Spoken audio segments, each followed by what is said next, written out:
Assalamu alaikum, namaste, hotep, shalom alaikum, peace. This is Tracy Lene Muhammad. I thought you'd like to stare at the ceiling with me, asking for a few minutes of your valuable and precious time to stare at the ceiling with me. Have you ever just woken up out of your sleep, your eyes just opened up, and you don't know exactly what woke you up? Well, grace woke you up. Every morning, grace is what wakes us up.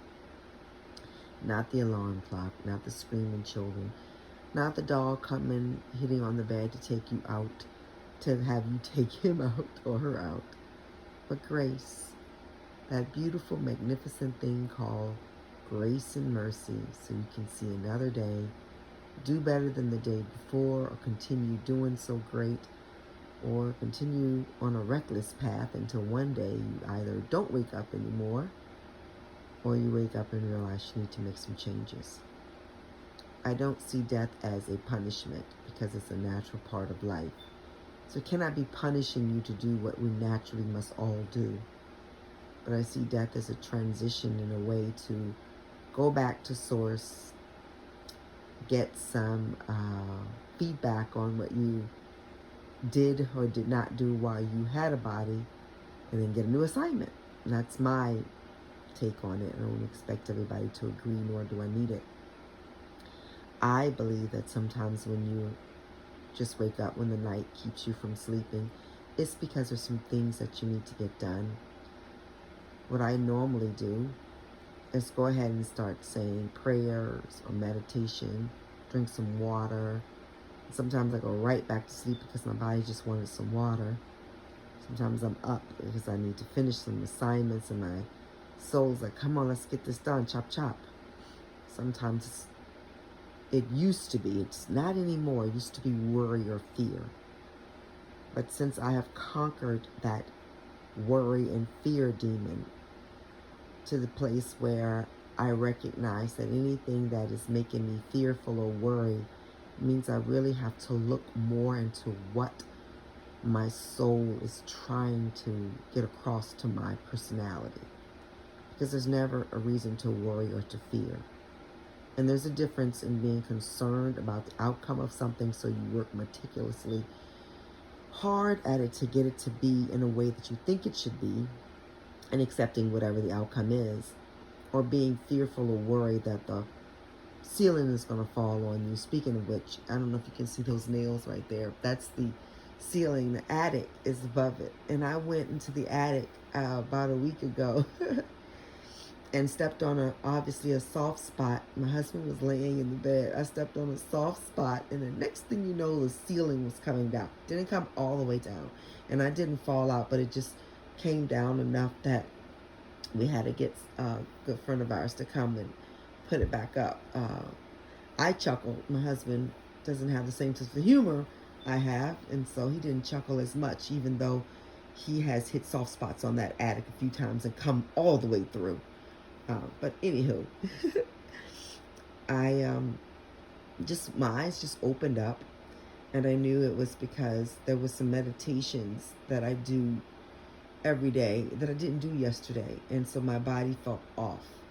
I've been eating excessively, a lot of carbs and bad foods. If you know me, I don't do fast food, but my oldest son had bought Pizza Hut, and I had a slice of cheese pizza, and I've had Ritz crackers and ginger snaps, and it's showing on my body. I feel like I am the first cousin to Rasputia from Norbit. I'm not in any way making fun of anybody who has extra weight, but it just doesn't work for me. So as of right now, the moment I'm in, that's not going to be my reality. I'm going to detox, clean my body out, and get back to where I know I belong, because for health purposes, being overweight is not good.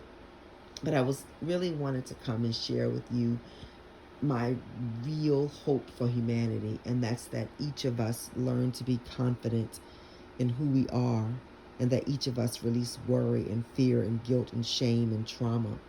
Because when each person releases the things that not only don't serve them, but that have them behaving in a way that doesn't benefit you or them or anybody, the whole world soars.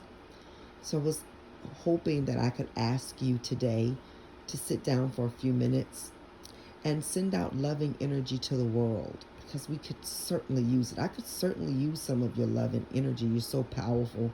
I know I would feel it. But if we could each take a few moments to sit and breathe and just think thoughts of kindness and love and of confidence.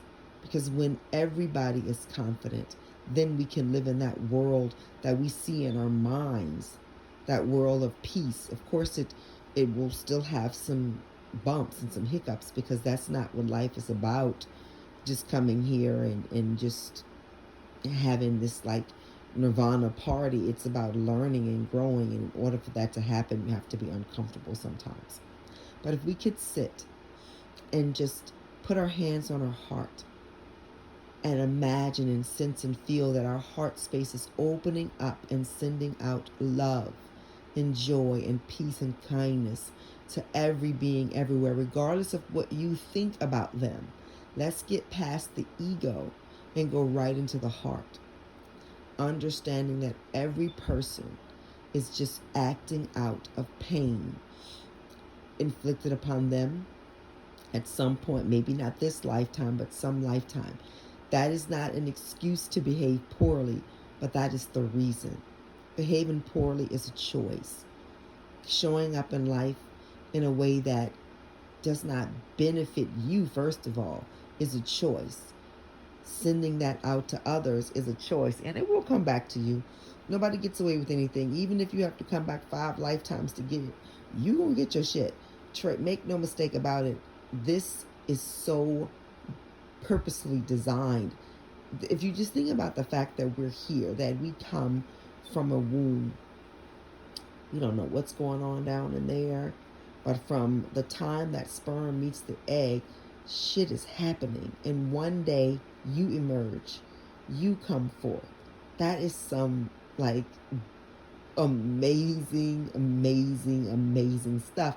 And with that, you come here and you watch others and you learn to walk and to talk and to crawl and to just do all of these amazing things.